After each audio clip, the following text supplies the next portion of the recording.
Escrevo esta exposição para iluminar aqueles que buscam a verdade da história e desmentir os que resolveram simplesmente ignorá-la.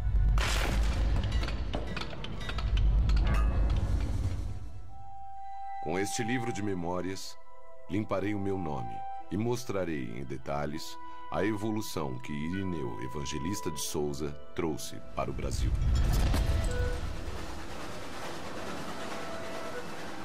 Todos saberão de uma vez por todas quem foi o Barão de Mauá.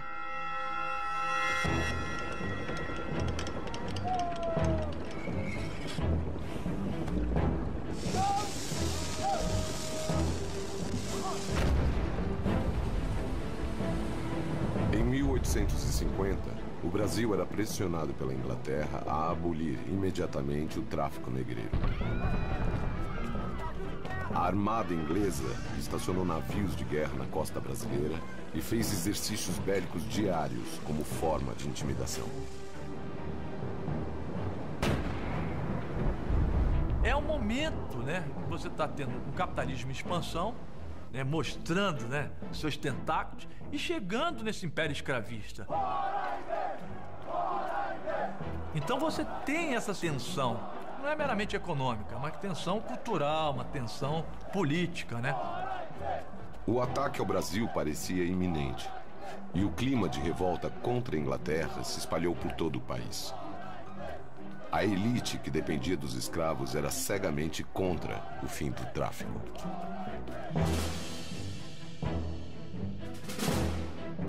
Ultrajados, pediam que o imperador Dom Pedro II se posicionasse contra a Inglaterra. O imperador está discutindo patriotismo, dignidade nacional. Aí aparece o empresário no meio do caminho, que não é ministro, que não é nada, que não tem incumbência, não tem poderes, não tem procuração, não tem nada disso, e que se enfia no meio. O imperador não tinha saída. Ou declarava guerra à armada mais poderosa do mundo, ou acabava com o tráfico e desferia um pesado golpe contra a sua elite. O momento é da transição. Dois mundos muito diferentes, o velho e o novo, né? Um tempo velho e um tempo novo, acontecendo no mesmo momento. Mas eu tinha um plano que iria agradar a todos.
Prefere que eu guarde seu dinheiro? Talvez seja mais seguro.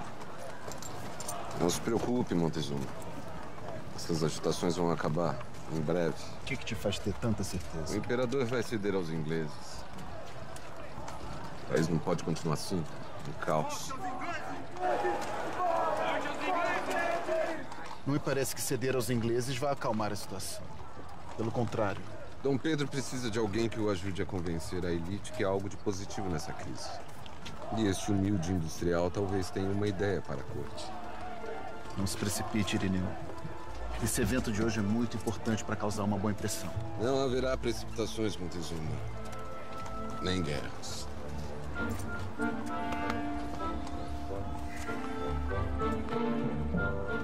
Irineu Evangelista de Souza, futuro Visconde do Mauá, era um sujeito perspicaz, era um sujeito inteligente, Ele via antes do tempo. Nasceu numa família no interior do Rio Grande do Sul.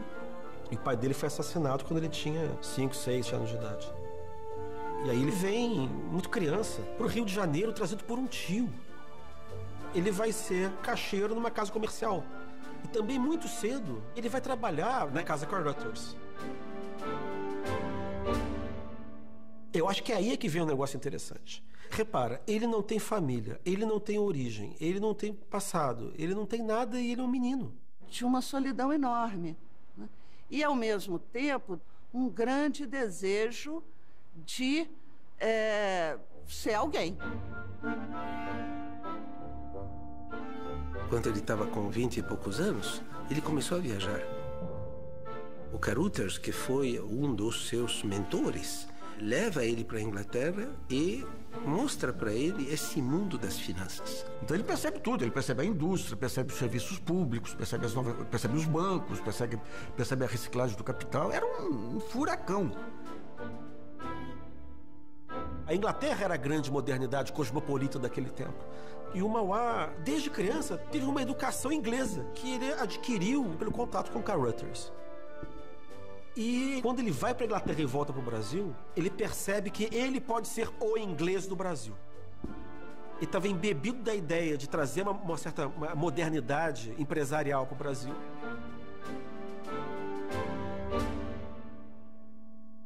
Mas ele não podia fazer isso sem o Estado. O governo brasileiro, em 1844, decide criar uma tarifa protecionista para desenvolver a indústria nacional.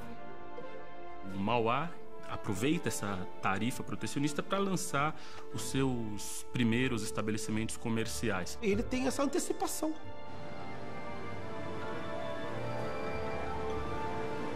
Ele vai ser o pioneiro, ele vai ter vantagens, ele não vai ter concorrência.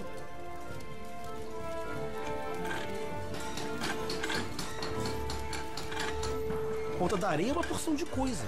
É estaleiro, fabrica cilindros, máquinas a vapor, fabrica cano. Ela é uma fundição também. Então, a Ponta da Areia é o gatilho. Ele na verdade, um instrumento através do qual ele vai se projetar como industrial. Ele faz uma indústria que é também uma alavanca para o próprio país. É nesse sentido que eu acho que ele está farejando mais do que oportunidade. Ele vê grande.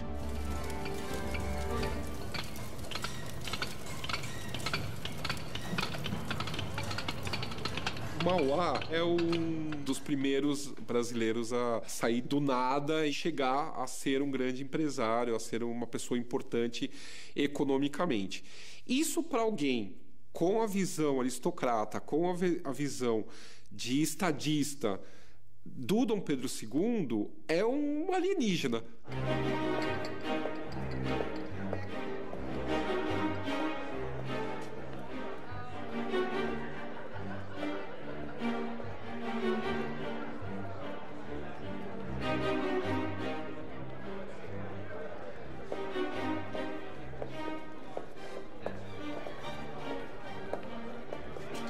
Irineu Evangelista de Souza. Que ótima surpresa.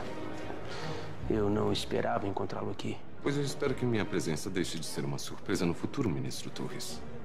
Eu adoraria frequentar a corte em outras ocasiões. E participar dessa reunião em momento grave é um dever para mim. Pois sejam muito bem-vindos. Você tinha uma sociedade de corte. O imperador era o centro, mas você tinha toda uma nobreza em torno dele. E Mauá destoava de um certo segmento conservador que via nas atividades empreendidas por ele como um risco. É difícil para o Mauá entender essa sociedade e ser reconhecido por ela, que eu acho que é o que ele quer. Mas para essa sociedade também é difícil olhar para um personagem tão novo, né? Porque, pensa, é o capitalismo surgindo, né? Mas é o capitalismo surgindo numa sociedade escravista, então, agrária. Então, ambos se olham de forma torta.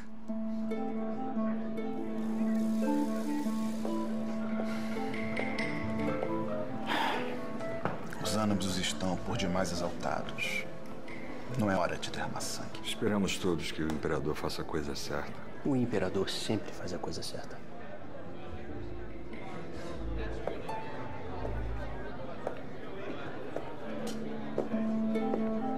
Irineu.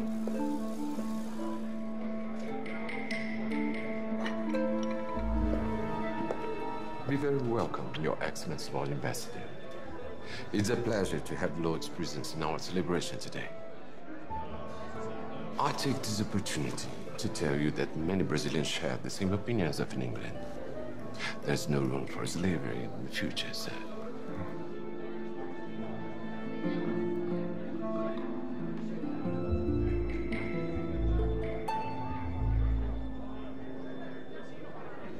O excelentíssimo imperador do Brasil, Sua Majestade Dom Pedro II.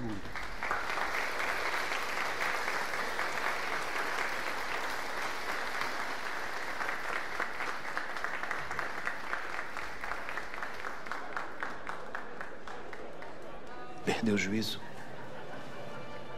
Todos aqui odeiam os ingleses. Em breve todos estaremos do mesmo lado.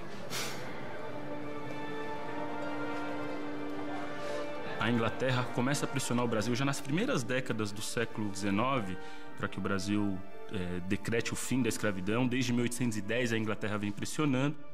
Em 1831, o parlamento brasileiro assina uma lei que proíbe a entrada de africanos escravizados no Brasil. O tráfico continuou, ilegalmente, com o governo fazendo assim, né? Assim, não estou vendo nada, né? E daí que vem a expressão, a lei é para inglês ver.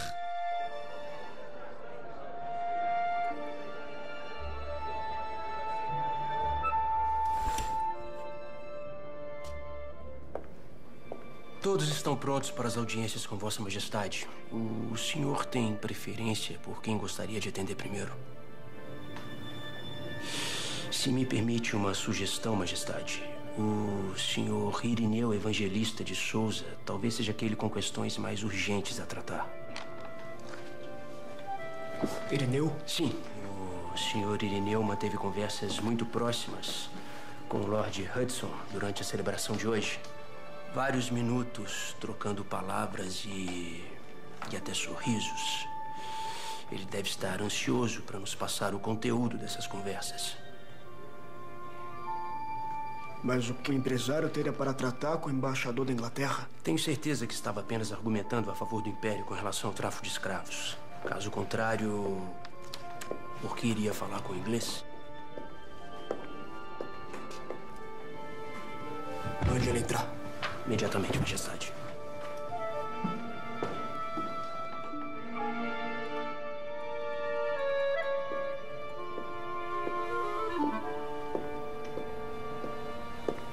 Senhor Irineu.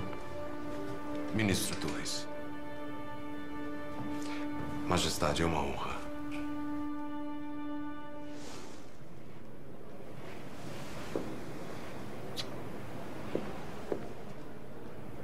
Por favor, sente-se.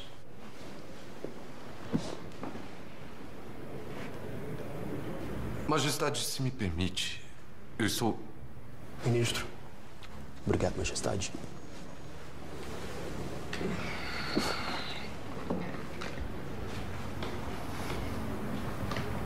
Bem, eu estou bastante confiante diante da situação. Eu entendo que os ingleses têm um jeito truculento de resolver as coisas, sim. Mas essa crise também é oportuna, Majestade. Eu acredito que se o tráfico de escravos Senhor acabar... Irineu, o que o Império deveria fazer? Em que sentido? O sentido do que o senhor dizia sobre o fim do tráfico de escravos. O senhor me parece um tanto empolgado enquanto muitos estão preocupados. Gostaríamos de ouvir a sua opinião. Cederia a Inglaterra ou começaria uma guerra? Gostaríamos de entender como um liberal com tamanha bagagem econômica enxerga a situação atual. Se o senhor estivesse no meu lugar, o que o senhor faria?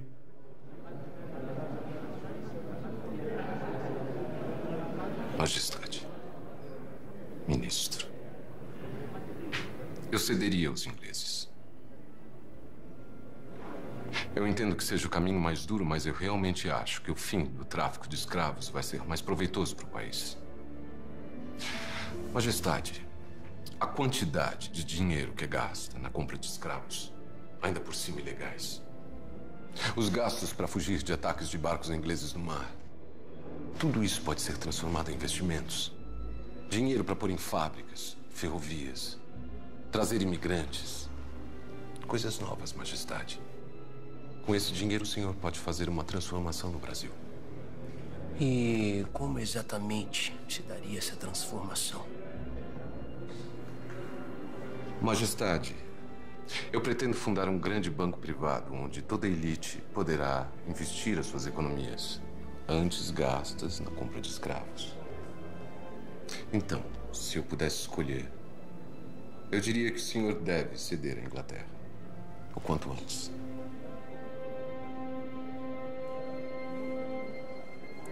O senhor realmente acha que eu devo ceder?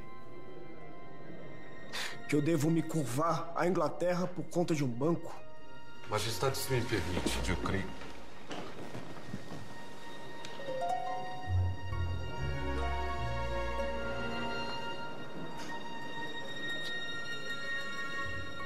O senhor realmente pensa muito como inglês, não é?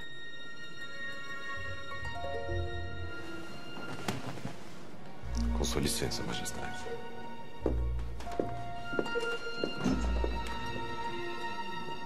O imperador e sua elite não eram fáceis de se convencer.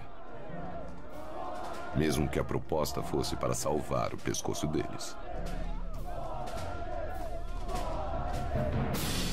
Memórias, todos saberão de uma vez por todas quem foi o Barão de Mauá. Dom Pedro precisa de alguém que o ajude a convencer a elite que há algo de positivo nessa crise. E este humilde industrial talvez tenha uma ideia para a corte. Eu pretendo fundar um grande banco privado onde toda a elite poderá investir as suas economias. O senhor realmente acha que eu devo me curvar à Inglaterra por conta de um banco? Majestade, se me permite.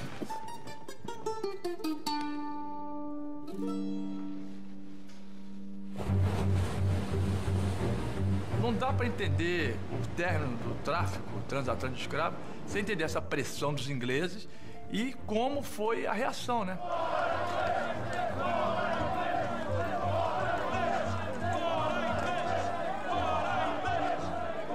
O Brasil resistiu não só para abolir o tráfico negreiro, mas também resistiu para abolir a escravidão. Porque a escravidão ela era um dos principais pilares que sustentavam o Império Brasileiro.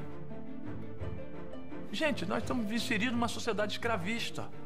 O hábito é ser dono de escravo. E isso é uma das coisas mais terríveis, né?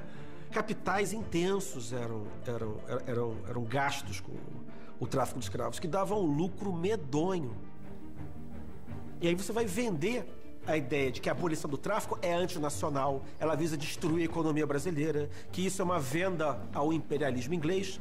Majestade, infelizmente as notícias não são nada boas. There's absolutely no evidence that the Emperor will reach a reasonable solution.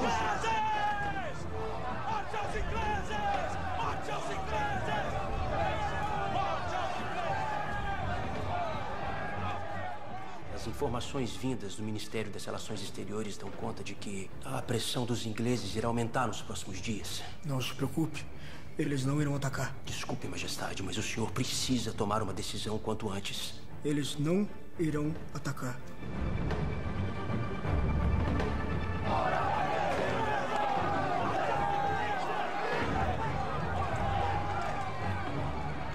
Eu já não tenho certeza. Eu temo que o tempo esteja se esgotando. Eu decido, ministro, se o tempo está se esgotando ou não. Será que esses ingleses não percebem o desserviço que eles estão fazendo aqui? Eu estou tentando resolver essa questão de uma forma não traumática para o meu povo. E eles apontam os canhões para os nossos portos. Sim, Majestade, sim. Mas não podemos acreditar no bom senso vindo dos ingleses. Perdão por insistir, mas os ingleses não estão mais dispostos a aguardar uma decisão.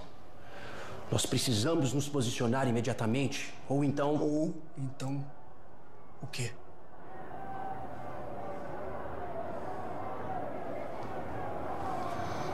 Com sua licença, Majestade.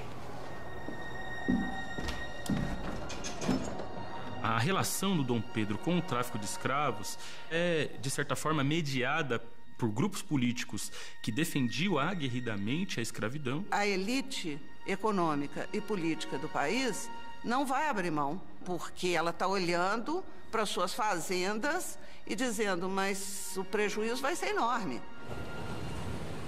Dom Pedro II resolveu esperar para ver até onde os ingleses iriam. Tem uma pressão que está colocando em jogo a soberania nacional. A política ferve. E a situação chega a um ponto insustentável.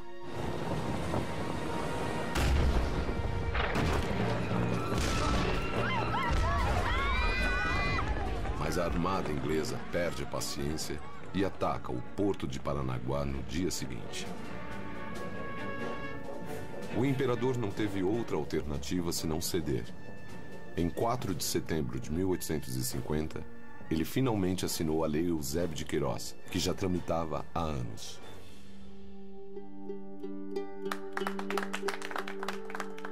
E essa lei de 1850 acabou definitivamente com o tráfico de escravizados.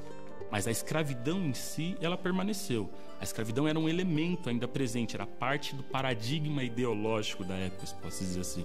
Uma parte significativa dos recursos econômicos, né, que eram utilizados no tráfico de escravizados, fica disponível no mercado. Abre-se uma janela de oportunidade para quem quiser investir aí. É essa janela que o Irineu vai enxergar descortinada na frente dele, né?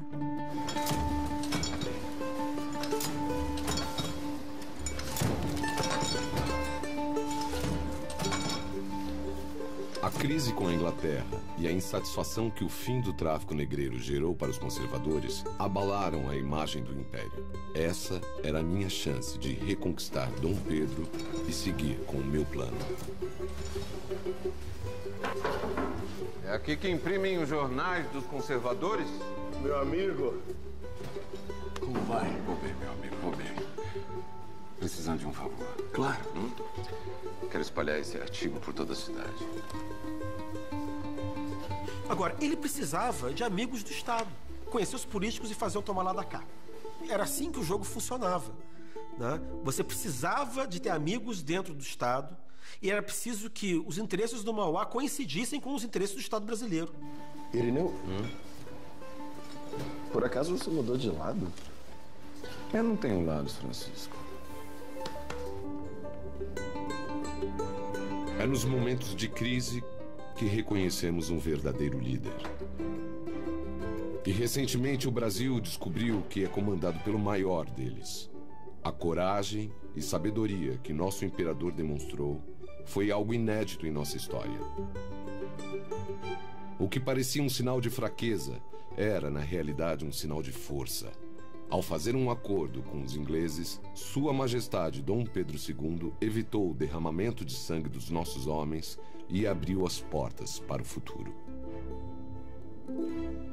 E essa coisa da parceria política não tinha a ver com partido, não. Todos se juntavam nessa questão de dinheiro, tá? É como você diz, o dinheiro não tem cheiro. Então repare bem que ele é um homem importante do Império, por mais que ele seja ligado ao Partido Liberal, mas ele tinha conexões com o poderoso Partido Conservador. Esferas de contatos. Pessoas com quem ele tinha a capacidade de criar cumplicidade, conhecimento, percepção de oportunidade de mercado. E essa é a característica do Irineu. Repara, tudo que ele faz, ele farejou a oportunidade. Senhor Irineu, já conhece o ministro das Relações Exteriores, senhor José Paulino Soares de Souza? De longa data. Como vai, meu caro Paulino? Não tão bem quanto você, meu amigo. Irineu? Majestade. Achei o seu artigo muito oportuno. Expôs com precisão nosso atual momento. É nada mais do que penso, Majestade. Resta-nos agora recolocarmos a economia nos eixos E a sua ajuda será de grande valor para o Império. O plano para isso já está traçado, Majestade. Eu espero que eu possa lhe expor as ações que pretendo tomar para incentivar o banco. Ah, o banco? Sim, claro. O banco realmente é uma grande ideia para o futuro. Nesse momento, nós temos assuntos mais urgentes para tratar. O senhor está ciente da situação na região do Rio da Prata? A qual situação especificamente o senhor está se referindo? Especificamente Juan Manuel Rosas. O governador argentino tem expandido seus domínios na região. Inclusive, ele proibiu os navios brasileiros de navegarem no Prata. Como o senhor disse, senhor Irineu, nós precisamos de novas alternativas para a economia. E é muito mais fácil transportar os nossos produtos por água do que por terra. Se conseguirmos recuperar a navegação no Rio do Prata, conseguiremos expandir os nossos negócios para regiões mais distantes do país. Seria um avanço e tanto para a economia do Império. Mas para isso, nós precisamos derrubar Rosas. Mas a atual economia impede que o Brasil comece uma guerra. Entendo. Eu só não consegui compreender como este assunto me concerne neste momento.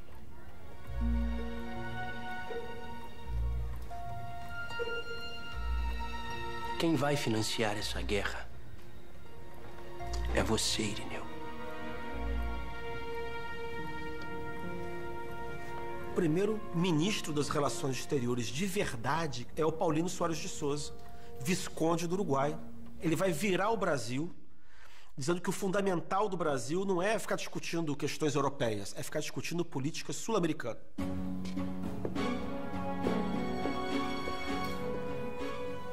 O Brasil tinha uma política de abrir a navegação do Rio da Prata, porque nós não tínhamos estradas que nos levassem até o Mato Grosso. Então era absolutamente estratégico você ter o domínio do rio, você precisava ter a livre circulação. O meio de locomoção mais fácil que existe nesse momento é pela água. Então você ter acesso a um grande rio é uma coisa disputada no mundo inteiro. No Uruguai, você estava vendo um cerco a Montevidéu, promovido pelo Uribe, sustentado pelo ditador de Buenos Aires, Juan Manuel Rosas. Você tem a Confederação Argentina, através de Rosas, tentando controlar o Uruguai, exatamente por causa da região do Rio da Prata. Quem tiver o controle ali tem poder. O século XIX é a constituição desses estados nacionais. E cada um querendo se constituir, cada um querendo o quê? Expandir sua fronteira. Que significa o quê? Expandir sobre os rios. Era interesse do Brasil que o Uruguai não se fundisse com a Argentina, porque você ia ter o Rio da Prata no meio do país, né? Aí não era legal. Então o que o Paulino, genial, imaginou? Nós precisamos sustentar a Praça de Montevidéu, mas nós não podemos sustentar pessoalmente com dinheiro do Império, para não dar na pinta. Então o que a gente vai fazer? O Mauá tá cheio de dinheiro para dar aí, dar e vender. Isso não pode ser verdade. Esse documento é muito sério. Irineu, você entendeu o que eles estão te pedindo? Eu entendo que você quer se aproximar do imperador por causa do banco, mas isso aqui é demais. Você não acha? O que está por trás desse pedido é que você financie uma guerra. Ponta de Areia poderá facilmente fornecer as armas e os navios que o Uruguai precisa. O país inteiro será meu devedor. O imperador precisa de mim. O Brasil não pode entrar em guerra contra a Argentina agora. Mas eu posso. Com essa frieza você vai ficar rico mesmo. Mas você sabe o custo dessa fortuna, não sabe? É gente morrendo. Cidade embaixo de bomba. Você vai ganhar dinheiro financiando a morte.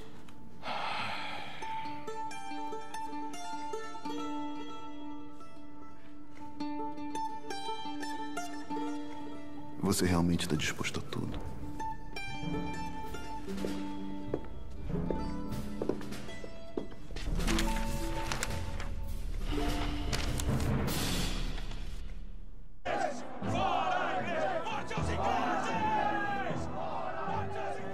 tentando resolver essa questão de uma forma não traumática para o meu povo.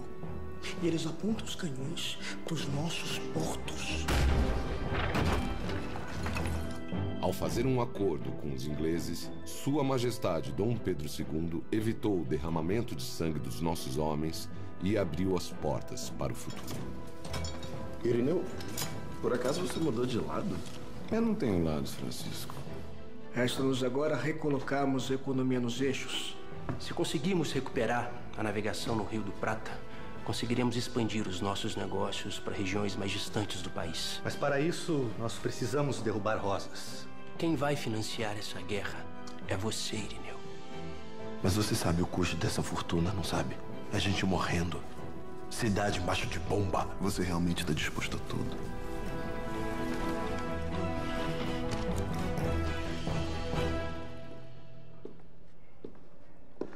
Não se preocupe, ninguém sabe que estamos aqui.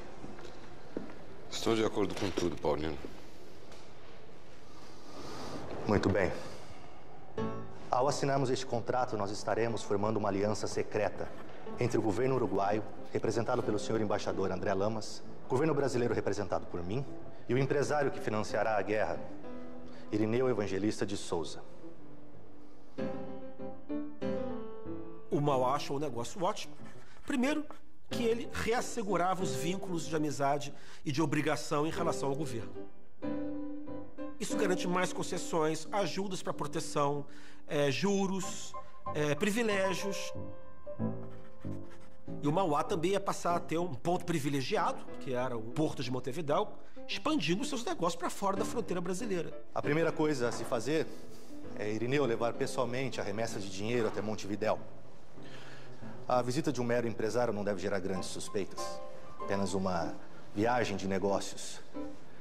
Você pode imaginar um empresário funcionando quase como um agente secreto, né? São interesses econômicos, basicamente.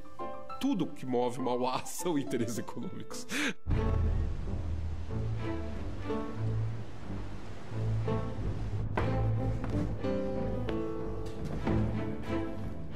Serão remessas mensais de 12 mil pesos fortes uruguaios que deverão ser entregues religiosamente à capital. Esse dinheiro será o pilar da revolta contra Rosas.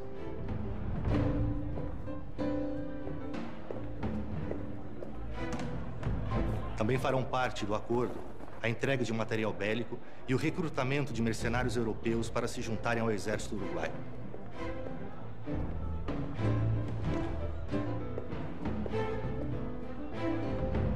Mas você precisa ser discreto. Rosas mantém espiões por todos os lados.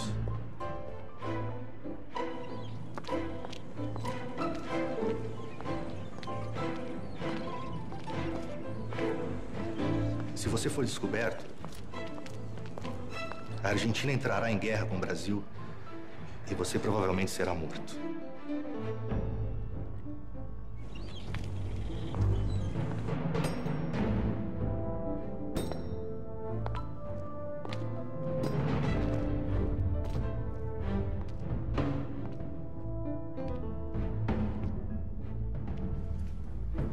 Irineu?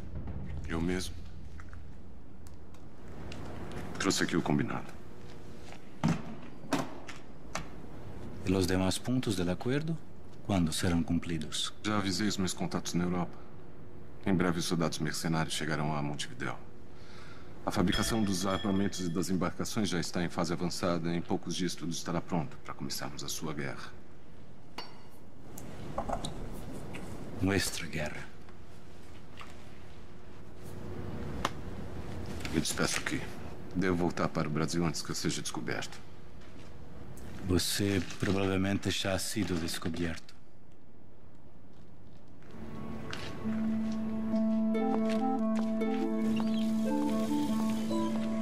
A descoberta da participação brasileira na campanha de Montevidéu deflagrou a Guerra do Prata entre o Brasil, Argentina e Uruguai. Os soldados brasileiros serviram como apoio às tropas uruguaias. Mal precisaram lutar. O dinheiro que o Mauá estava dando para Montevidéu era dado ao governo legítimo de Montevidéu, que estava sitiado. Uma vez que as tropas brasileiras conseguissem garantir o governo do uruguaio, o governo uruguaio ia ficar endividado com o Mauá.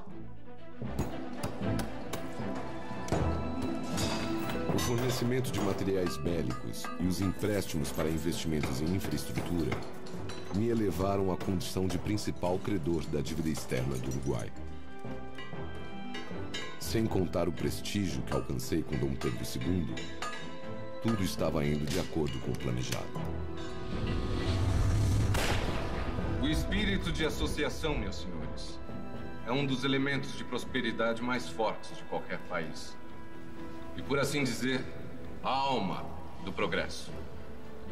Este novo estabelecimento de que fazeis parte abre um caminho que, com o andar do tempo, se transformará em larga estrada à prosperidade pública. O Banco do Brasil, do qual honradamente tomo posse, é a fonte para o país do futuro.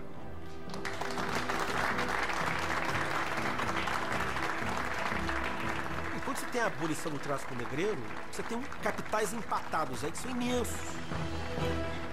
E o Brasil tem um problema, que é a falta de crédito. Mas o Mauá percebe muito bem essa oportunidade, né? Ele e seu grupo. E aí eles organizam bancos. Por exemplo, o Banco do Brasil, privado, que foi conhecido como Banco do Brasil de Mauá.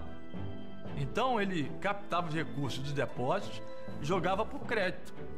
Para justamente o quê? Alavancar a atividade comercial, né? Indiretamente possibilitando gerar outros negócios. Mas a essência é que, para ele, a riqueza é um meio de viabilizar projetos. Se eu tenho as ideias e tenho dinheiro, e tenho influência no Estado, ninguém me segura. Ele abre um conjunto imenso de empreendimentos industriais, serviços públicos. Ele vai deter praticamente o monopólio do crédito no Brasil. E, uma vez que ele está com o olho no Uruguai, é bom imaginar também que ele vai abrir uma filial do banco dele em Montevidéu. Ele é o banco emissor de notas do Uruguai. Um banco privado emissor de notas. É a principal casa bancária no Uruguai. Imagina o poder do Mauá. Agora, aconteceu um problema. Qual é o problema? É muito poder para uma pessoa privada. Impressionante. Irineu Evangelista de Souza atualmente detém 1/3 do orçamento do Império. Um empresário que veio do nada, se tornou o homem mais rico do Brasil, é notável. E como o senhor acha que ele conseguiu essa façanha notável? Julgo ser frutos do Banco do Brasil, Majestade.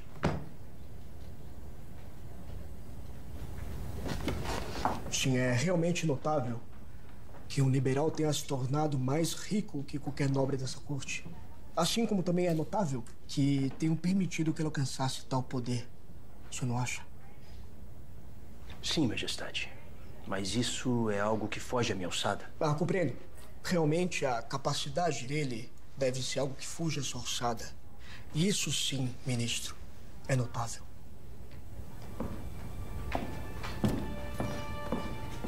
Isso é uma situação inédita. Um empresário do tamanho, da importância, da riqueza, do poder de Mauá. Então o que acontece? Ele vira uma espécie de elefante em loja de louça. Né? Quer dizer, a força dele, bem empregada, serve aos interesses da construção do Estado Nacional, a garantia da segurança das fronteiras, da unidade, tudo isso. Mas o dinheiro não tem cheiro e não tem casa. Os interesses do Mauá estavam na Inglaterra, estavam na Argentina, estavam no Uruguai. O Dom Pedro olha muito torto para o Irineu, né? Ele vê no Irineu algo que o ameaça, talvez, do ponto de vista da questão do poder, né? E o Irineu talvez veja no Dom Pedro todo o poder que ele gostaria de ter. Vocês se sentiriam tranquilos num país onde um empresário tivesse tanto poder?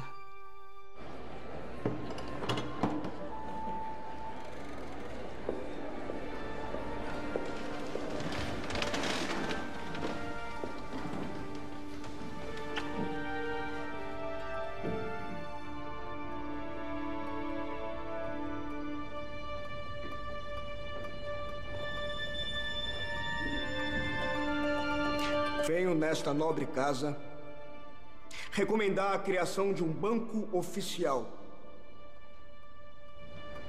solidamente construído que dê atividade e expansão às operações do comércio e da indústria. Semelhante instituição, senhores, é indispensável à nossa organização econômica.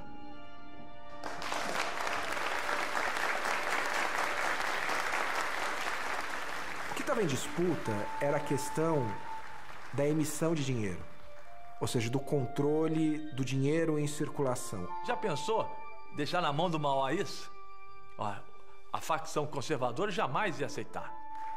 E não é à toa que é o Torres, né, que, como ministro da Fazenda, ele começa a chamar a atenção da necessidade de criar um banco que teria o monopólio das emissões em todo o território nacional, se constituindo com esse império. É uma ideia de que, muito comum na época de construção de qualquer Estado nacional, todos os Estados foram assim, que no começo você tem que submeter a economia à política. Quer dizer, aos interesses do Estado Nacional. Com sua licença, Majestade. Senhor Irineu, a que devemos a visita? Majestade, eu peço desculpas, mas eu temo que o vosso discurso no Senado foi prejudicial ao Banco do Brasil. Eu não vejo relação. O Banco do Brasil é sólido, Majestade, não há perigo algum investir. Nós acreditamos em você, senhor Irineu, mas as conjunturas econômicas, elas mudam constantemente. Algumas vezes, Irineu, nós precisamos tomar novos caminhos, sabe? Nos adaptar. Continue apostando no Banco do Brasil, Majestade. Senhor Irineu, a política econômica atual indica que a criação de um novo banco, um banco oficial sob os olhos do Império, será o melhor para o momento. Banco oficial? Mas isso vai gerar uma disputa desleal pelos investidores? O Banco do Brasil será fatalmente enfraquecido? Não, claro que não, Irineu. Essa é a livre concorrência, não é? Afinal, você não é um liberal?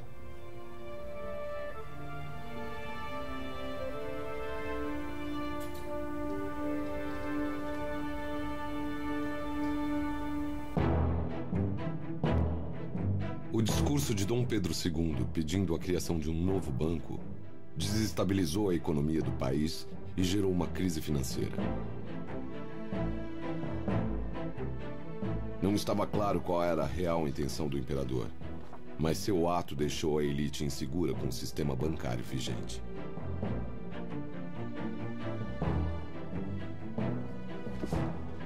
O que o Mauá estava pensando é que ele tinha confiança do governo brasileiro, que eles não iam embaraçar as iniciativas dele, e, como industrial, obviamente ele precisava de crédito. E não podia ficar tirando do bolso dele. Fazer política com o governo é um jogo. Eles podem mudar as regras quando bem entendem. Para manter a soberania dos meus negócios, eu só tinha uma chance: convencer o Congresso a barrar a criação do Banco Oficial.